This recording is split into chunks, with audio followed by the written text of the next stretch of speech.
On croit tout connaître de son chat, ses habitudes, ses caprices, ses silences. Et pourtant, certaines vérités ne se révèlent que lorsque les lumières s'éteignent. Cette nuit-là, Marc dormait profondément. Sa chatte, comme toujours, était blottie contre lui. Tout semblait calme, trop calme. Puis son petit corps s'est tendu, son instinct s'est réveillé avant tout le reste. Quelque chose n'allait pas. La respiration de Marc avait changé. Son cœur se déréglait.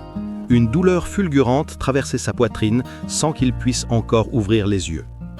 Alors, elle a commencé à le tapoter, doucement d'abord, puis de plus en plus fort, encore et encore, jusqu'à ce que Marc se réveille en sursaut. La douleur était insupportable. Il comprit immédiatement, ce n'était pas un simple malaise. Avec les dernières forces qui lui restaient, il appela les urgences. Les ambulanciers arrivèrent à temps. Le diagnostic tomba. Infarctus. Il fut pris en charge immédiatement. Et quelques jours plus tard, complètement rétabli, le médecin lui dit cette phrase que Marc n'oubliera jamais. « Sans votre chatte, vous ne seriez pas ici aujourd'hui. » Et c'est là qu'une question s'impose à nous tous. Que font réellement nos chats lorsque nous dormons? Ce que vous allez découvrir maintenant est fascinant. Parce que la nuit, le chat ne dort pas toujours. Il veille, il observe, il protège. Et cette histoire n'est pas un miracle isolé. Elle révèle quelque chose de bien plus profond, un comportement que tous les chats partagent sans que nous en ayons vraiment conscience. Car la nuit, quand toute la maison dort, votre chat ne dort pas toujours. Et c'est précisément ce que nous allons découvrir maintenant. Ce soir, on va explorer ce qui se passe pour de vrai une fois que les lumières sont éteintes. Parce que croyez-moi, c'est là qu'une toute autre histoire commence. Voilà la question qu'on se pose tous.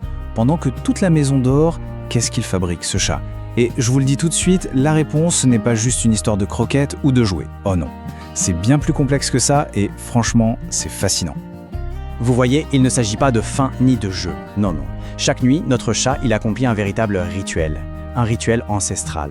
Et ce rituel, il ne tourne pas autour de lui, mais autour de son humain. C'est un instinct de protection pur, quelque chose de très très profondément ancré en lui. Alors, quel est son premier rôle de la nuit? Celui de sentinelle, la sentinelle vigilante. Oubliez l'image du simple animal de compagnie qui dort. Non, le chat, il devient le gardien silencieux de la maison. Et attention, cette surveillance, ce n'est pas du tout fait au hasard. Loin de là. Ça suit un protocole hyper structuré, presque militaire. Il y a 3 étapes clés. La garde, la vérification et le poste.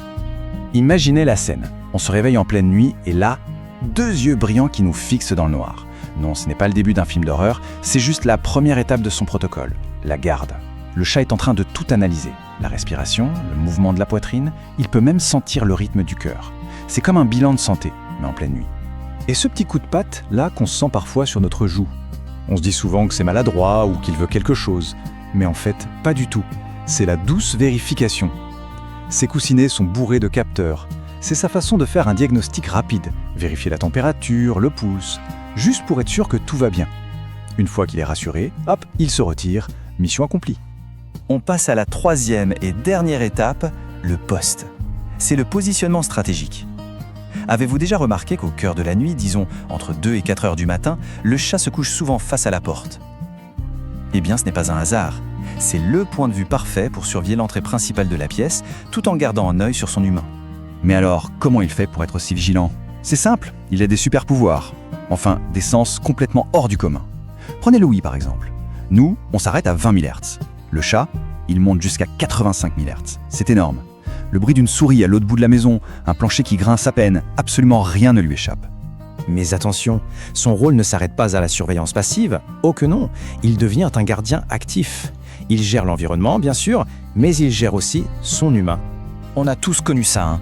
Le chat qui bouge sur le lit toute la nuit, qui change de place, qui passe des pieds à la poitrine. On se dit bon, il cherche juste le coin le plus confortable pour piquer un somme. Sauf que la réalité est beaucoup plus surprenante. Ce n'est pas une question de confort pour lui, c'est une question de régulation pour nous. En fait, le chat agit comme une sorte de couverture chauffante, une couverture chauffante vivante, biologique et qui s'autorégule. Et comment ça marche? Tout est dans sa température corporelle. Un chat, c'est en moyenne à 38,3 degrés, donc naturellement plus chaud que nous. Alors quand il bouge sur le lit, il ne fait que repositionner instinctivement cette source de chaleur là où on en a le plus besoin. Et ce n'est pas tout. Le simple poids de son corps a un effet apaisant qui peut même nous aider à dormir plus profondément. Et ces moments où il quitte le lit pour revenir quelques minutes après, ce n'est pas parce qu'il est agité, non. Il est en patrouille, une patrouille de périmètre. Il fait le tour, il vérifie les portes, les fenêtres, il s'assure que le nid est bien sécurisé. Et seulement après, il revient reprendre son poste. D'accord, mais pourquoi? D'où vient tout ce comportement, ce dévouement? Pour trouver la réponse, il ne faut pas regarder dans nos appartements. Il faut remonter le temps, des milliers d'années d'évolution. Parce que cet instinct de protection, c'est une ligne droite, ininterrompue à travers l'histoire. Ces ancêtres sauvages, ils protégeaient leurs nids des prédateurs. Plus tard, en Égypte ancienne, ils gardaient les temples et les maisons. Et aujourd'hui, eh bien cet instinct est toujours là, intact. Il a juste été adapté à un nouvel environnement. L'instinct, au fond, n'a pas bougé d'un poil, c'est le contexte qui a changé. Le territoire, ce n'est plus la savane ou un temple égyptien, c'est la maison. Et le membre le plus vulnérable du groupe, celui qu'il faut absolument protéger, eh bien c'est l'humain quand il dort.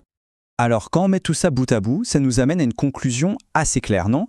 Il faut peut-être revoir notre façon de voir notre relation avec eux. Ce n'est pas juste une histoire de maître et d'animal de compagnie. En fait, chaque nuit, le chat a une véritable description de poste.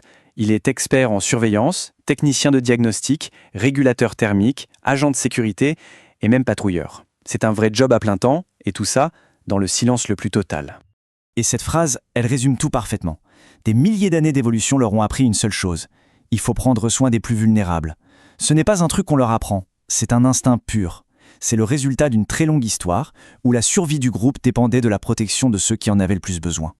Alors voilà, la prochaine fois qu'on surprendra notre chat en train de nous observer dormir, que verra-t-on vraiment? On ne verra plus juste un animal de compagnon, on verra un gardien, une sentinelle, un protecteur silencieux qui veille sur nous pendant qu'on est au pays des rêves.